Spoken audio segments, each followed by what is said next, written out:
Good morning mga lods, mga kaulot. Welcome to my vlog. So panibagong vlog na naman ito. Ngayon ay magluluto po tayo ng alimasag. Linagang alimasag. So ito po yung aming aking pong nabili na alimasag. So halagang 200 pesos dito sa probinsya. Makakabili ka na po ng alimasag. Ito mayroong 7 piraso na alimasag. Ngayon malalaman po natin dito mga lods kung alimasag ba ay payat o mataba sa pamagitan ng pagpisil dito sa kanyang likod. Pag pinisil mo po ganyan, kaya matigas.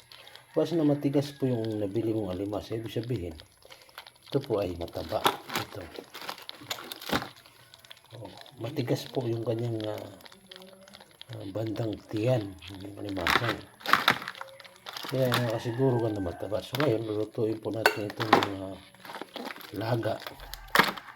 So, ang paglalagay po ng tubig nito ay kunti lang.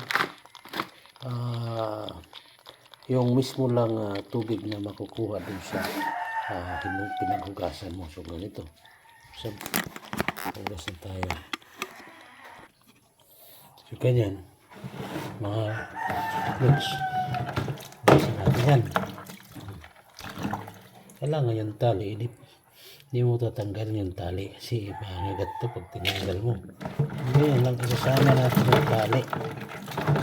Basta natin kasi meron yung bubuhangin ngayon sasama. Kailangan malinis yung pang proseso.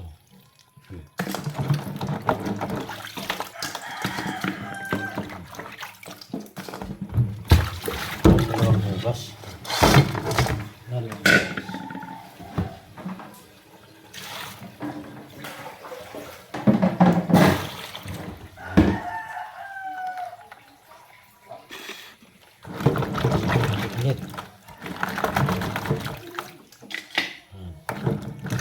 Ibig sabihin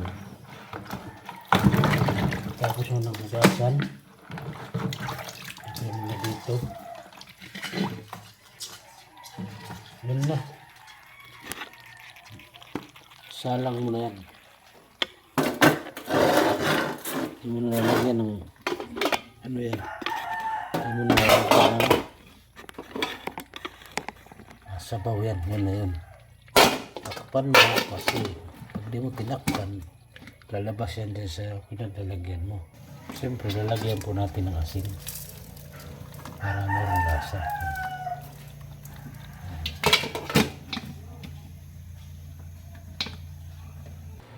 So, buksan natin yung ating linutong alimasag. Ayan. Ayan ito yung ganyan ito. So, lukin mo ito guys.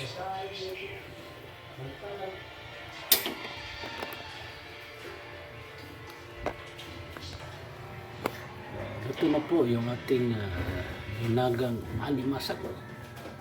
So, salamat po sa inyong panonood. God bless and more power to you.